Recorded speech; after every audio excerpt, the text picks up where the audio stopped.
Welcome to Inside British Royals. This is your exclusive look inside the world's most famous family. We are exploring the scandals, secrets, and power plays that define the modern monarchy. If you are new here, please do well to hit that subscribe button for more updates. It's the news sending shockwaves across the globe. Andrew Mountbatten-Windsor, King Charles's brother, has been arrested. But this isn't just about his notorious past. In a move that's truly without precedent, Thames Valley and Norfolk police have taken the 66-year-old into custody. The charge? Suspicion of misconduct in public office. The allegations are explosive, that while serving as the UK's special trade envoy, he leaked confidential government information directly to the disgraced, and now deceased, financier Jeffrey Epstein. This arrest is the first of its kind for a senior royal in modern history, and it's already triggering an international crisis and pushing the monarchy right to the brink. February 18, 2026. What should have been just another quiet morning at the Sandringham estate became the epicenter of a royal earthquake.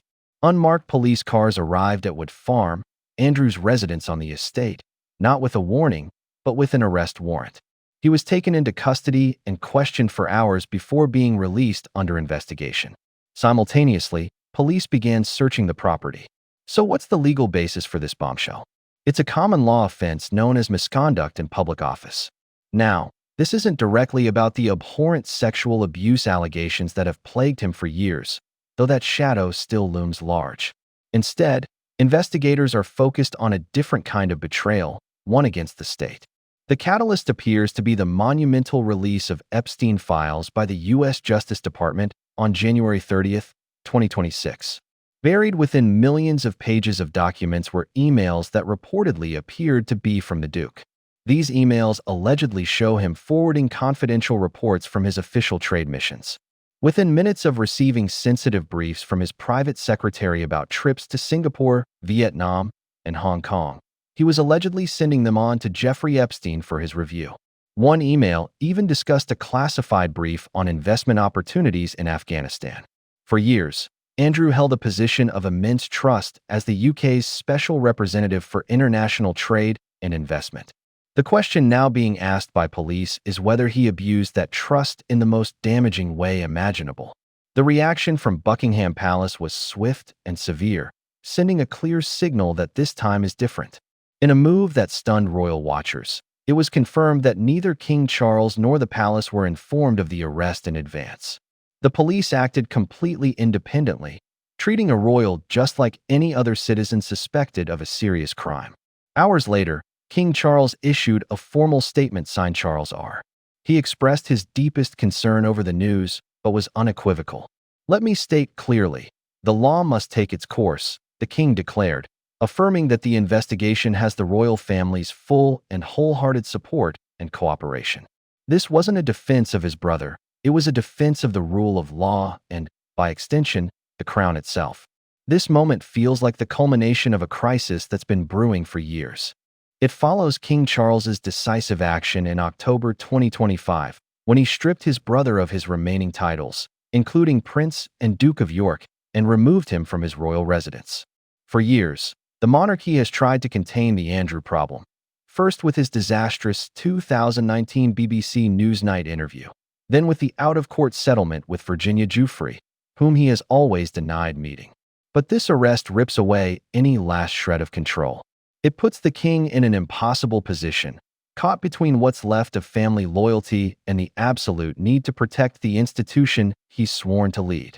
This scandal is no longer just a British problem. It has exploded onto the world stage.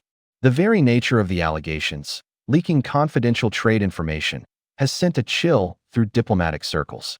For a decade, Andrew was the UK's global trade envoy, a position that gave him access to sensitive economic and governmental information. The idea that this information may have been compromised and shared with a convicted sex offender has created a significant international fallout. In the United Kingdom, the political reaction has been furious. Labor MPs like Richard Bergen have demanded an independent inquiry into what the royal family knew about Andrew's relationship with Epstein and when. Prime Minister Keir Starmer stated plainly that nobody is above the law, a sentiment echoed across the political spectrum. Internationally, the response has been one of stunned condemnation. Australia, a key Commonwealth realm, had already signaled its support for Andrew's removal from the line of succession. This arrest only amplifies those calls and raises difficult questions for other nations who hosted him during his time as trade envoy. The US-UK relationship is also under a microscope. While the arrest was the result of cooperation, with the U.S. Justice Department providing the files that triggered the investigation, American commentators have contrasted the UK's swift police action with a perceived lack of accountability for Epstein's powerful American associates. This is more than just one man's personal disgrace. It's a deep stain on the UK's international reputation, casting serious doubt on the integrity of its diplomatic dealings and the security of its official information. At the heart of this crisis is the offense of misconduct in public office. It's a serious common law charge, reserved for cases where someone in a position of public trust willfully abuses that position. The potential penalty is severe, while sentences vary. The maximum is life imprisonment, a sentence reserved for only the most egregious cases. Legal experts note that while a life sentence is rare, the very possibility underscores the gravity of the allegations. It's important to remember, for now, Andrew has only been arrested on suspicion. He hasn't been formally charged and was released under investigation pending further. This legal storm is brewing against a backdrop of long-standing public fury. For years, Andrew has been a lightning rod for criticism, stemming from his friendship with Epstein and the sexual abuse allegations made by Virginia Giuffre, which he has consistently and strenuously denied. His 2019 Newsnight interview, where he showed little empathy for Epstein's victims and offered his now infamous alibi involving a trip to a Pizza Express, was a public relations catastrophe from which his reputation never recovered. That interview cemented a public perception of a man who is out of touch and unaccountable. This arrest has poured fuel on an already raging fire. Anti-monarchy sentiment, which has been steadily growing, has seized upon this as the ultimate example of royal rot. For many, this isn't just about Andrew anymore. It's about a system they believe protects the powerful. The sight of a senior royal being arrested is, for some, a sign that the system might finally be working, while for others, it's proof that the entire institution is broken beyond repair.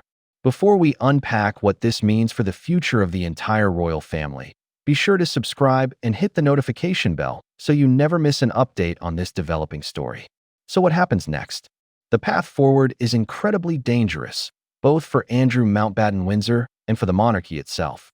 The police investigation will be painstaking, poring over documents, re-interviewing witnesses, and tracing the flow of information between a royal envoy and a criminal. The Crown Prosecution Service will then have to decide if there is enough evidence to formally charge him. If they do, the United Kingdom would face something truly unprecedented: the king's own brother standing trial in a crown court. Royal historians are already calling this the most significant crisis to face the monarchy in a century. They're saying it surpasses the abdication of Edward VIII, because that was a choice between love and duty. This is an accusation of criminal betrayal against the state. The core question being asked in the halls of power and on the streets is whether the monarchy itself can endure such a profound wound. King Charles's decisive actions have been aimed at cauterizing it, at proving the institution is separate from the alleged sins of one of its members. But the damage may already be too deep. The implications ripple outwards, threatening to engulf others. Lawmakers are pushing for a broader inquiry, not just into Andrew, but into what the wider royal establishment and government officials may have known about his dealings with Epstein. Every corner of the establishment is now under scrutiny. This case forces a reckoning, questioning the wisdom of using royals as trade envoys and highlighting the potential for the lines between public duty and private association to become dangerously blurred. The arrest of Andrew Mountbatten-Windsor is more than just the downfall of a disgraced royal. It's a turning point. It's a moment of profound crisis. We have seen a man who was once fourth in line to the throne arrested on suspicion of betraying his country. We have seen a king forced to publicly sanction an investigation into his own brother. And we have seen the world watch on, as the very foundations of the British monarchy are shaken. Ultimately, this isn't just about one man. It's a moment that could redefine the British monarchy for the 21st century. The coming weeks and months will determine whether the crown can truly distance itself from this scandal, or if the damage will be terminal. What do you think? Can the monarchy survive a scandal of this magnitude? Share your thoughts in the comments below.